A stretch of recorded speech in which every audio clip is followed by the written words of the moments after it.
rise for the pledge. I pledge allegiance.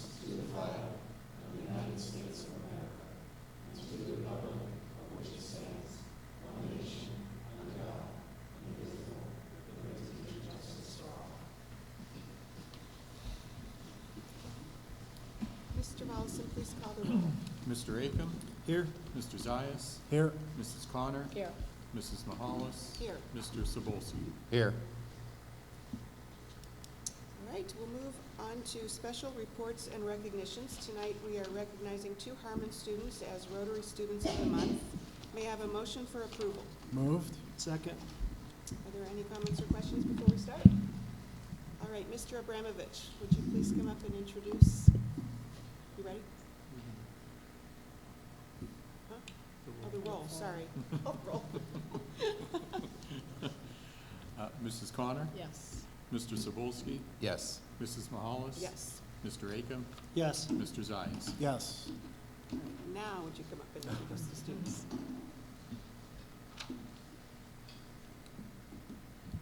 Thank you, Ms. Mahalis, Board of Education. 2 students here tonight. I'd like to introduce you to our Arabella Wetzel and Nico Pacone. If Nico and Arabella can come on up. Come on up, and I'll give you some.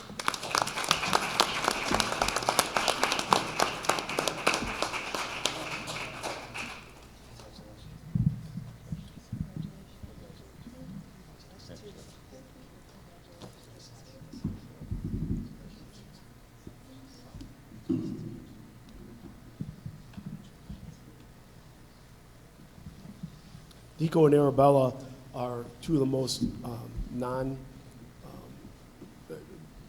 not about themselves individuals. They put everyone else in front of them. It's everything else is about how we can help everyone else.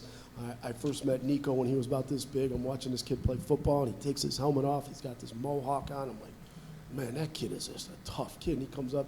When I talked to him, it was yes, sir, no, sir, and thank you. And I complimented him. He was, thank you very much, sir. I'm like, what an unbelievable young man. Got to meet Bella a couple years ago and watching her, and what a pleasure she was to have in school. And then she's playing volleyball. I'm like, oh, okay, I could see her on the volleyball team. And all of a sudden, everything else just went out the door. She was one of the most fiercest competitors and best volleyball players I've seen come through Harmon in many years. And it's amazing watching these 2 individuals compete, because it's not about themselves, it's about the team. And they're, same thing whether rec time or in class or wherever, they're always looking to help someone else. It's such a pleasure to be around them. And their leadership wears off on everyone else. And oh yeah, by the way, they are unbelievable students within the classroom. So you're going to hear more about them and these 2 individuals who really do exemplify what it is to be a Greenman, and how proud we are to have them to be like the face of Harmon and of our schools. So I'd like to start off with our first one up, will be Bella Wetzel.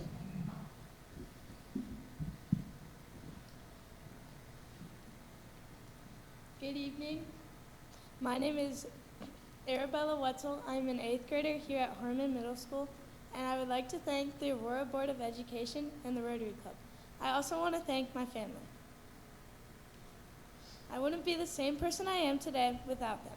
My dad, Greg Wetzel, is an Aurora Greenman alumni, a Marine Corps veteran, and he works for the Department of Labor. My stepmom, Hallie Ferret, works for Olympic Steel as a sales manager. My brother, Aiden Wetzel, is a senior here at Aurora High School and currently works for Heinz. My family inspires me in many ways because they are all hardworking and push me to achieve my goals. They also hold me accountable. My dad is a funny, loving guy who challenges me to achieve the goals I set. My stepmom is caring. She inspires me to be a better person on the volleyball court. And my brother is funny, nice, caring, and good at cross country. He inspires me with everything in school. I'm also inspired by my faith. I volunteer with kids ministry at Silver Creek Church. Recently, I joined student council. I had a great time giving out 50-50 raffle tickets, and I can't wait for more events. I like to stay very active. I've been playing volleyball and softball since I was 4 years old. I was on the 7th and 8th grade volleyball team here at Harmon, and I've been playing club volleyball for 5 years. And I do travel softball. I've done workout programs like NST and made friends in the community. Through my club volleyball team, Ignite, We've done canned food drives and made cards for assisted living. If I'm ever sad or upset, I can play volleyball or softball, and I would feel a lot better. My coaches and teammates always point out how loud and how big of a leader I can be. When I hear these comments, I think of ways I can do better. In school, I enjoy seeing my friends and making them smile. My favorite subjects are math and wellness. I love math because of Mr. Brancazio. He's the funniest teacher I've ever met. I also love math because our lessons tie into life and with money. Wellness is a great class with Miss Rohrbaugh. Her lessons are fun and very helpful. In the future, I want to further my education and become a firefighter. When we did the walkabout around Aurora, it made me feel different, like I could belong at a fire station. Firefighters go into dangerous situations, even if it could risk their lives for others. They never give up on hard tasks at hand. I can see myself never giving up and working hard. To wrap it up for today, I'd like to thank you for your time and thank you for this honor. And go Green Men!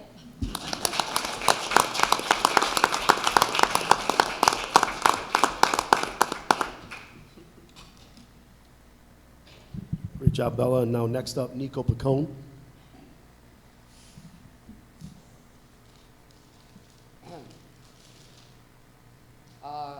Good evening, everybody. My name is Nico Picone, an 8th grader at Harmon, and I'd like to thank you all for being here, and my parents, Board of Education, and Rotary Club, obviously.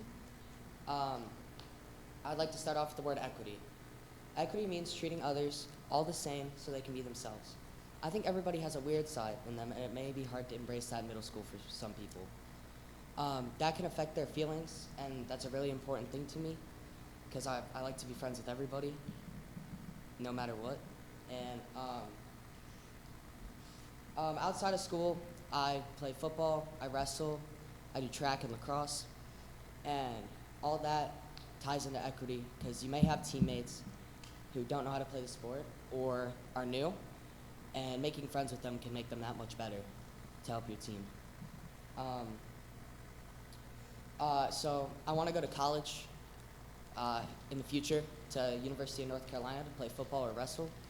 And if football or wrestling do not work out, I'd love to be a firefighter, like she said, like my dad. And I like to help our community, and obviously like the Rotary Club and the Board of Education, even if it's small acts like helping a friend study or helping parents clean. My parents, Damon and Mandy, over there. And getting back to equity, it's a big part in sports. Like I said, you may have new teammates or bad players that need help. And thank you again for recognizing my efforts to make change. Thank you.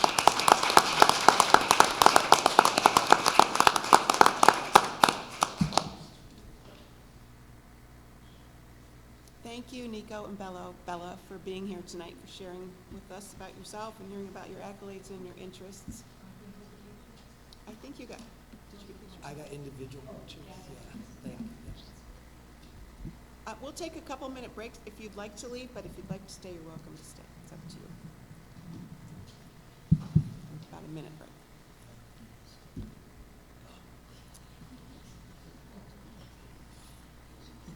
Thank you. Have a good evening. Thank you. Take some pictures. All right, well, where they're getting pictures, we can move on. It's my understanding no one signed up to speak, correct? That is correct, Mrs. Miles. Okay. So we will move on to the approval of minutes. We had a special meeting on September 11th and a regular meeting of September 25th. We were all present at both, so I'll take them together without objection. May I have a motion for approval? Second. Are there any comments, edits, additions? All right, Mr. Volleson, please call the roll. Mr. Cebulski? Yes. Mrs. Mahalis? Yes. Mr. Zayas? Yes. Mr. Aiken? Yes. Mrs. Kleiner? Thank you. Minutes are approved as written. I'll wait another minute while we take pictures.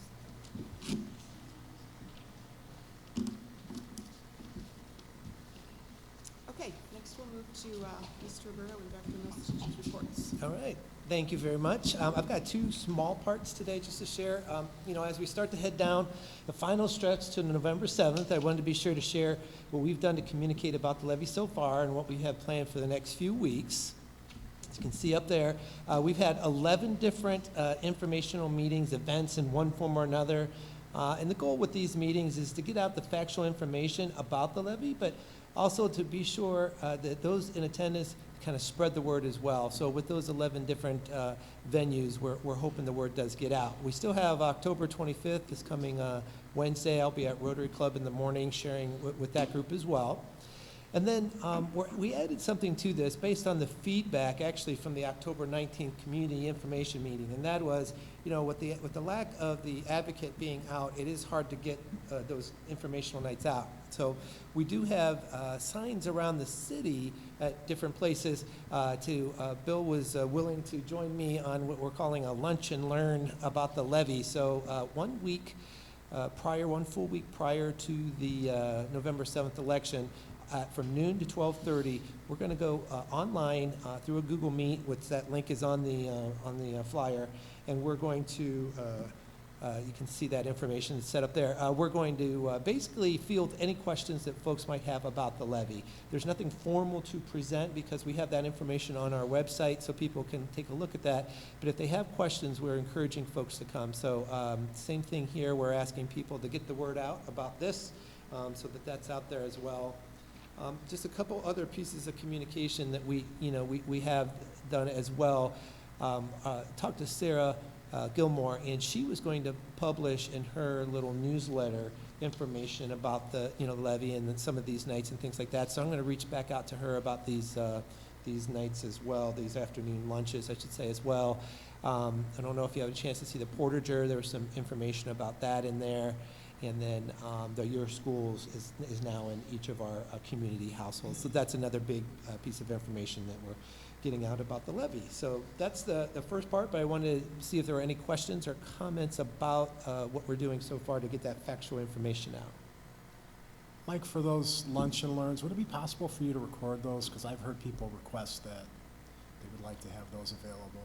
I know it's a Q&A format, Yeah. but I'm sure I could figure it out, yes. I'm going to say yes, but yeah, I don't think it's too hard to just record a Google Meet. It shouldn't be too hard, I'll figure it out. Yeah, I'm not sure how exciting they'll be, being that they're question and answer, but we can certainly get them out and maybe even, edit it down. If, let's say we get a couple people and then that's it, we can maybe just edit them all together, and then that way all the questions are sort of set, or any repeats. Okay. Thank you for doing all of those and adding all of these. Those would be good. Thank you. Q&A online. That way people can just do it It's from the home. comfort of their own home, yes. Okay. Okay, Great. thank you. I did have one other piece that I wanted to mention. So that was the two revised policies that you guys are going to be having discussions on towards the end of the meeting here. Those came up because we had a change in law. And anytime that happens, the Ohio School Board Association puts up updates to those who are members of, and we are members of the OSBA, the Ohio School Board Association. And so then when that happens, we then adopt that policy wording accordingly. If there are no changes to a policy, then that means that policy still applies. So there can be some policies in our policies that are older, but that's because they're have not been updated or changed per law. So when with that being said, we have discussed potentially hiring someone to go through our policies to be sure we're not missing anything, but that comes at a cost. So there have been no red flags up to this point. Though we do have older policies, as I mentioned. So we didn't feel the immediate need to spend any on the funds, but this is something that we could potentially revisit after November 7th. But if you look at the policies online, and if you were to put it in book format, it is thick, but it is up to date. So, yep. Thank you for that. All All right, thank you. Good evening. I wanted to take my time to talk a little bit about our Professional Development Day that we just had a week ago, last Monday, October 16th. So as the board knows, we have a few of those throughout the year, and we've actually had to expand our Professional Development Days, really just because based on demand and things that we need to do, training we need to hold, professional development that needs to occur. It obviously can't occur during the school day, and as you know, for the last few years, it's been more and more difficult to get subs. So these days are really valuable to us. They take different forms and shapes, depending on which one it is, and depending on what the needs are, what the school needs, what the teachers or staff need. And so this one that I'm highlighting in October, we had just an amazing amount of things going on all over this district. We didn't have necessarily like a large group training. I don't know if you remember last year, we had to complete some of that dyslexia training with some of our teachers, and so we had about 100 teachers in this room going through the same training. So it was really more varied, a ton of choice. In this particular one, we really looked at needs of staff, depending on what training they had to have or professional development they needed to have. But then there was also a lot of choice in terms of creating sessions that teachers could choose or facilitate. So I know that you've seen my report, and I have this highlighted up there. So in the morning was our sort of small group targeted sessions, and there was a lot going on. So there were actually 2 different CPI training groups that needed to happen. So I worked with Mike Maglianico on that one. So we had some folks who needed sort of renewal training and some people that needed initial training. I know that's another educational acronym. So CPI is Crisis Prevention Institute. Essentially, it is a de-escalation training for our staff to try to positively resolve conflicts with students when there's sort of behaviors flaring. So we had that going on. So you can see up there, Victor Torres and Emily Hilker both are trained to be able to train others. So they handled that. We also had to have our instructional leaders at Layton, Harmon, and the high school be trained on a new aspect of Progress Book, if you remember, is our new grade book system. So they needed to be taught how to generate the report cards, essentially, which are coming up, and then they trained all others in their buildings in the afternoon. So that was another required one. Ran CPR training this time, which was full CPR, and we did have a small group of folks take us up on that. That was about 3 hours, so all of them actually came out officially trained. Thank you to our fire department folks over there, because they came out and helped us out with that one. Mike Maglianico also took this space with Chris Wingler to do bus driver training, a variety of different training for those folks, from to lifts and to some safety with students in the buses. And then Paul Powers was gracious enough to host a final forms training for secretaries at the high school. It was more of a, I guess, advanced training, question and answer. So we had a lot going on with those sort of required trainings or just things that we thought were necessary. Then, while that was going on, we had 3 different choice sessions, so 65 minutes. So if folks were not involved with those, we had teachers and paraeducators and administrators sign up for, request and then also sign up for what amounted to about 17 to 18 choice sessions, each 65 minutes. So actually Mike Hayes was one of our presenter, I was a presenter facilitator, and you can see the list up there. Just a slew of options. I don't know if we've ever had this many options before, but some of it's sort of teaching practices, some of it's social emotional learning, some of it's curricular, some of it was technology. We had some AI sessions, implications of AI, software that teachers could use. So just a variety of sessions. So those were all session 1. Oh, and I should mention that if we didn't have enough choice for you, you could pick independent learning, and you could actually create your own learning experience, either solo or with a group. All you had to do was sort of basically give me the proposal to be approved. So, there's the parameters, this is the outcome. So we had that going on. Session 2, you can see another 17 to 18 sessions. Some folks did need gifted education hours, so that was, I guess, more of a mandatory one. So all of those were going on. Another more great selection. And then same thing with session 3. So you can see variety of subject areas, variety of topics, throughout this morning session. Sorry, I skipped ahead. So that took us to lunch. All that was going on throughout the morning. Lunchtime, and then in the afternoon, I know you probably remember this, but in the afternoon we had our PLCs, professional learning communities. So that's really a time for all the different teams and different grade levels to work together. Could be curriculum work, could be larger projects. It could be working with our instructional coaches or principals on, and just capturing sort of that large block of time that we don't have on a regular basis. So also very valuable. So, you know, it went really well, a lot of positive feedback, very productive. You know, anytime we have that time, we want to make sure that we use it really well. Felt good about that. Although it was productive, I do want to sort of plant the seed here. We still have dyslexia training we have to do. We have more science of reading training we have to do. There is seizure care training that's coming out later this year. There is child sexual abuse and sexual violence training that's coming out later this year. So I think you're noticing a trend here. The amount of required training and professional development that's sort of being thrown our way by the state department, ODE, legislators, more than I've ever experienced in my career. So we will be having to dedicate some of our February and March, potentially, you know, if there's other times, to this training. It is not slowing down. And some of it's not even available yet. So we have to wait, and then we have to follow whatever, you know, those training modules are. So that's coming in the future. Like I said, the feedback was very positive. We're grateful to you all for these days, very valuable for our staff and ultimately for the students. And, you know, obviously I want to thank, you know, all the folks that were contributors and facilitators, both in our district and the external people that we brought in as well. So it was, you know, really a productive day, a lot going on, and grateful for the time that we had. And know, obviously, it'll have a positive impact on the learning environment going forward. So at that, I'll pause because you may have questions about sessions or the format or training or anything. So I will. My only question is, do you have enough days for incentive using? I think last year we added a day in March. Yeah, so honestly, probably not. We're really, we're struggling because each year they add legislation, and this year with House Bill 33, they threw everything in the kitchen sink in there, and all of a sudden we're, as educators, scrambling, okay, what's in there? What training do we have to do? What are the requirements? When does it have to be done by?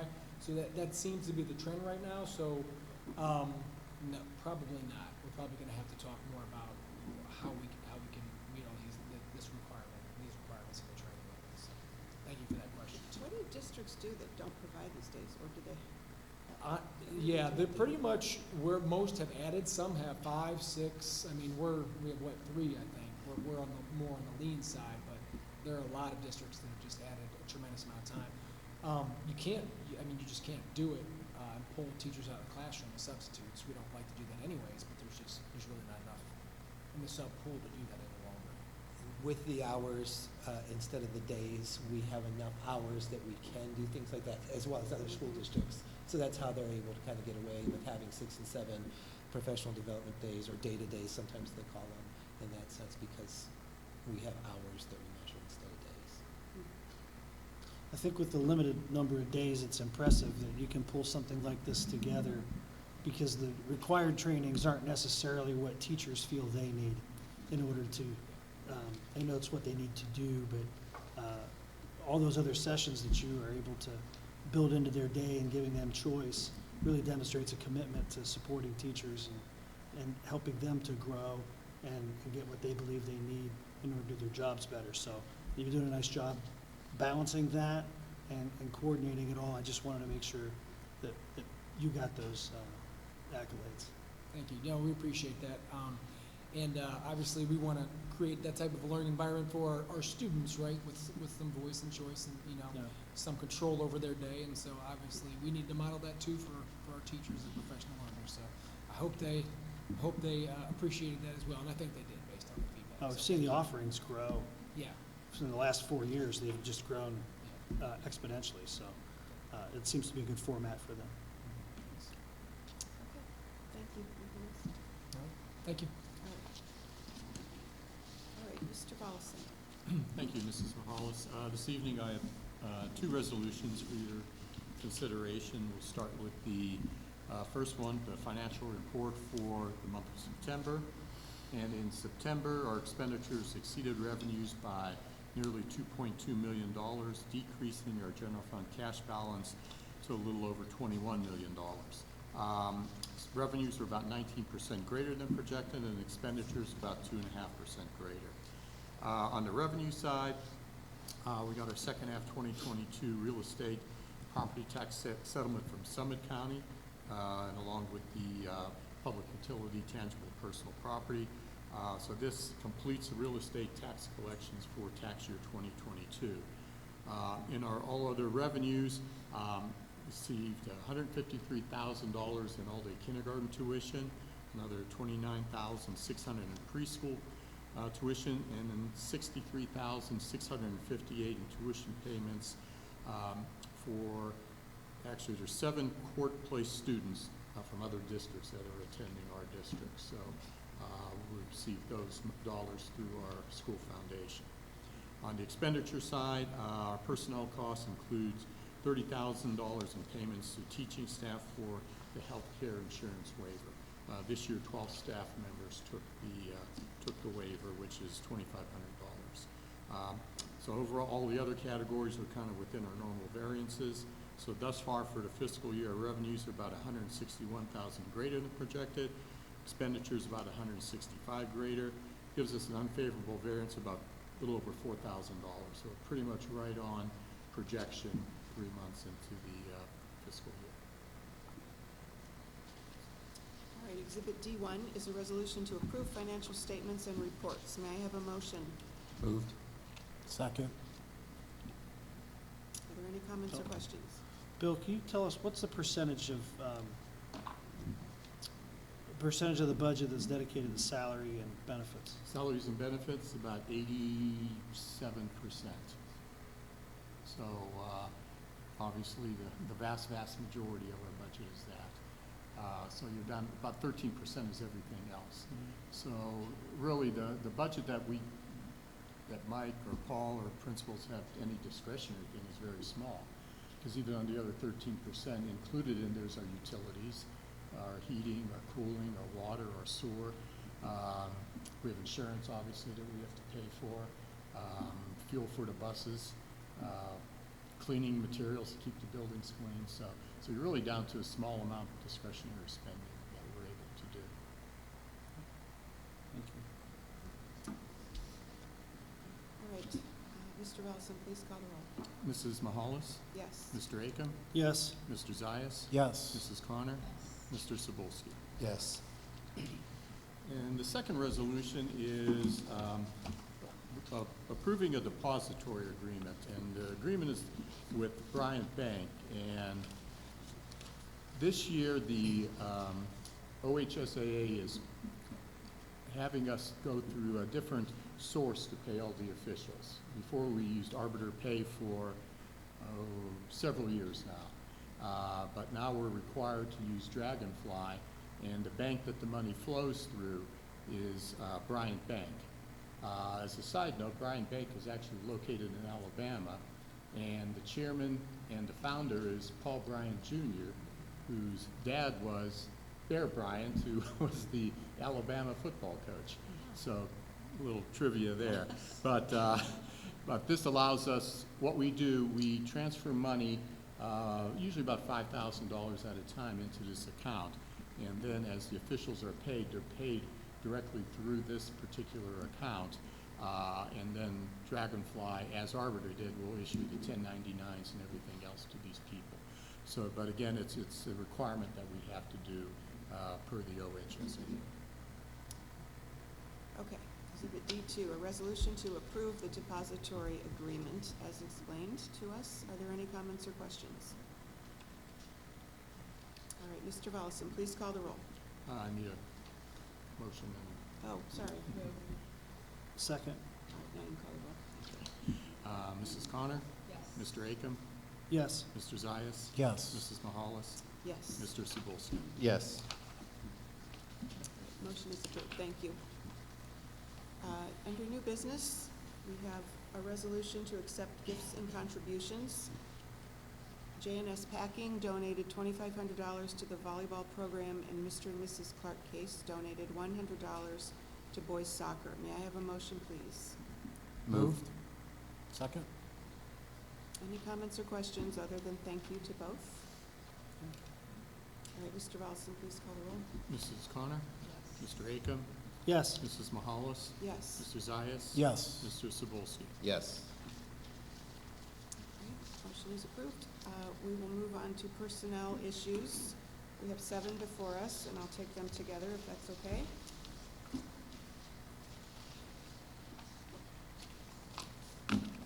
Starting with E1B1, a resolution to accept the resignation of one employee.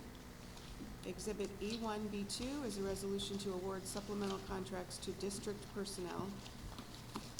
Exhibit E1B3 is a resolution to award supplemental contracts to non-district personnel. Exhibit E1B4 is a resolution to employ support staff substitutes for the 23-24 school year. Exhibit E1B5 is a resolution to employ a licensed substitute teachers for the 23-24 school year. Exhibit E1B6 is a resolution to approve the introductory appointment of support staff, 2 people there. And Exhibit E1B7 is a resolution to employ an event staff worker. May I have a motion for approval? Moved? Second. Are there any comments or questions? Mr. Volleson, please call the roll. Mr. Zayas? Yes. Mrs. Mahalis? Yes. Mr. Acom? Yes. Mrs. Connor? Yes. Mr. Cebulski? Yes. Resolutions are approved. Exhibit E1C is a resolution to approve an overnight trip for the wrestling competition at Finley High School. May I have a motion for approval? Moved? Second. Are there any comments or questions or anything you want to tell us about this? No, this is just one of the tournaments that, because it is so far away, that first day ends around 10, sometimes 11 at night, and by the time the kids get home, they have to come back for weigh-ins the next day. It just makes sense for them to be able to stay overnight. Or anything else? Can I get a motion? Yeah. Okay. You call the roll, please. Mr. Cebulski? Yes. Mr. Acom? Yes. Mrs. Connor? Mrs. Mahalis? Yes. Mr. Zayas? Yes. Resolution is approved. Exhibit E1D is a resolution to approve the purchase of PA systems for Layton and Harmon. May I have a motion, please? So moved. Second. Mr. Berto, could you? explain? Yes, so this money is actually coming from our safety money that we got, our school safety grant money that we got from the state. And part of that is communication during times of an emergency or something like that. Of course, we'll use it for other things like announcements. But we have older PA systems, and they've been kind of coming up with some problems. So we are using some of that safety money at Layton and Harmon for some of that goes towards PA. Okay. Just a comment. I think this is worthwhile. We know of a local school district who did have a critical event, and they struggled with their communication because their PA system failed.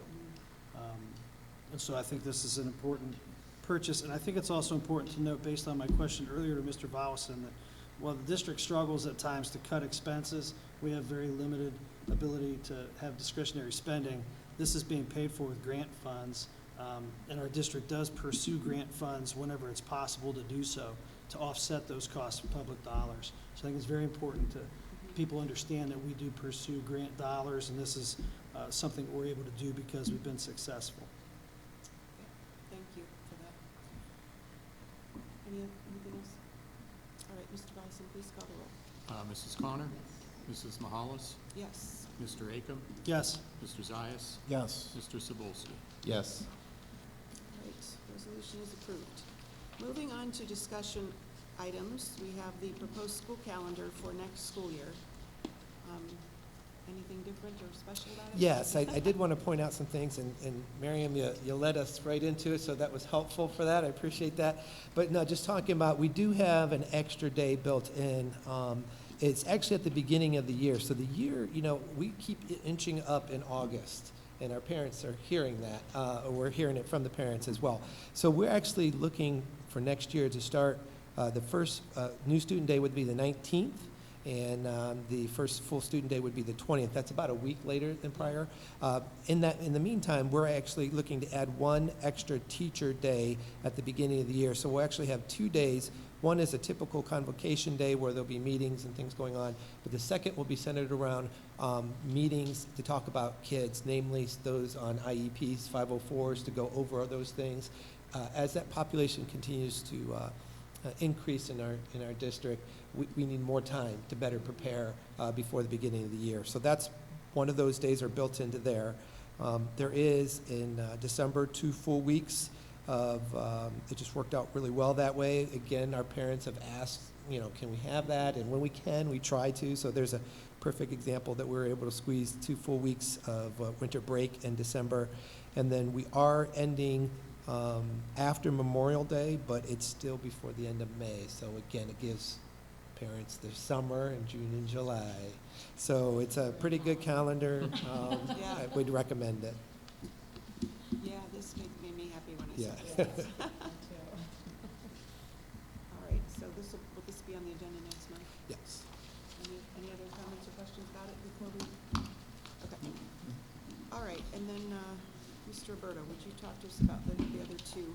Yes, so the resolutions that I alluded to earlier, these are coming from new state laws centered around, I think it's House Bill 33, if I remember correctly, the state budget bill, as these are built in.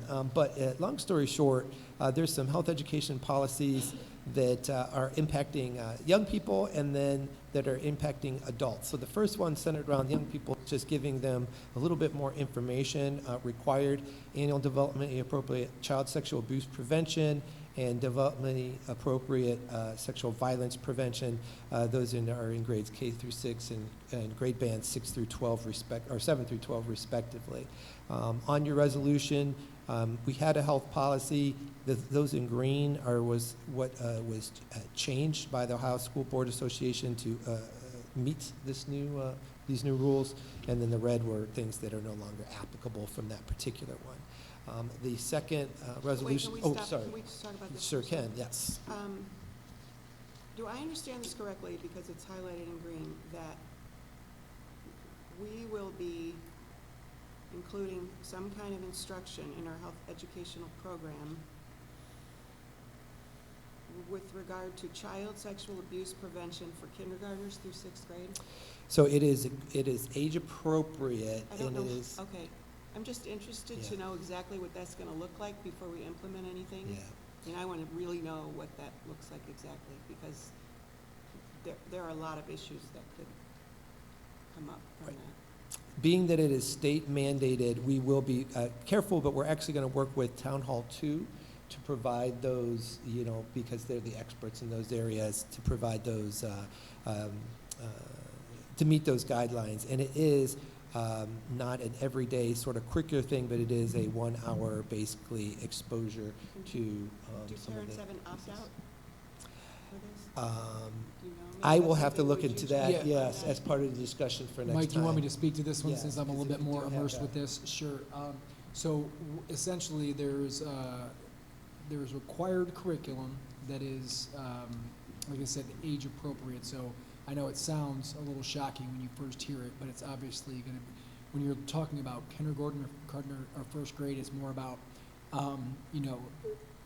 what appropriate interactions between, adults and kids are, and, danger signs and things like that. It's not, I think, exactly what you think of when you hear that, because it was shocking for me as well. I'll just say that. I can send you if you'd like, or you can Google it either way, but there are approved and required curriculums that the state has provided as resources for districts. And we'll probably use some of those, but we're going to work with Town Hall 2, K through 5, and at the high school, and I think the middle school is just going to integrate some of that approved curriculum.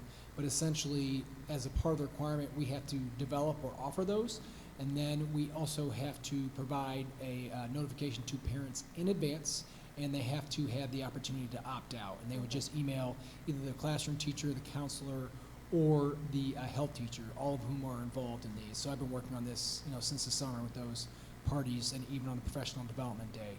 So any parent can opt out if they decide that this is not something that they want for their child, and they could look at the curriculums online, or whatever Town Hall 2 has to offer as well. Okay, thank Okay, you. you're welcome. Anything else before we, is someone contemplating? No. All right. And then the second one up for discussion is child abuse, mandatory training for reporting child abuse. This is done for the staff to keep them aware. And again, it's, you can see the child sexual abuse training is provided by law enforcement officers or prosecutors with experience in handling cases involving child sexual abuse or child sexual violence. We'll be utilizing not only our school resource officer, but also the public schools works professional training that we have that was, and so those lessons are developed accordingly. Okay. So, a quick question. So this is the OSBA's language that is updated to match the current requirements, is that correct? Yes, you Okay. got it, yes. And again, it's based on the new laws that are put in place by the state. Thank you. Great, thank you. Sure. Are there any board items? I have one. We need to schedule a time to meet after the election on the 7th to talk about the school levy, whether it passes or doesn't pass. We have some things that we want to discuss. So I'll be in touch. I'm thinking about either Wednesday the 8th or Thursday the 9th. So I'll email you each separately, but please look at your calendars in the meantime, and so you'll be ready. May I ask you? Anything else? All right, then I will entertain a motion for adjournment, please. Second. Mr. Paulson, please call the roll. Mr. Cebulski? Yes. Mr. Acom? Yes. Mrs. Mahalis? Yes, Mrs. Connor? Mr. Zayas? Yes. meeting is adjourned. Thank you.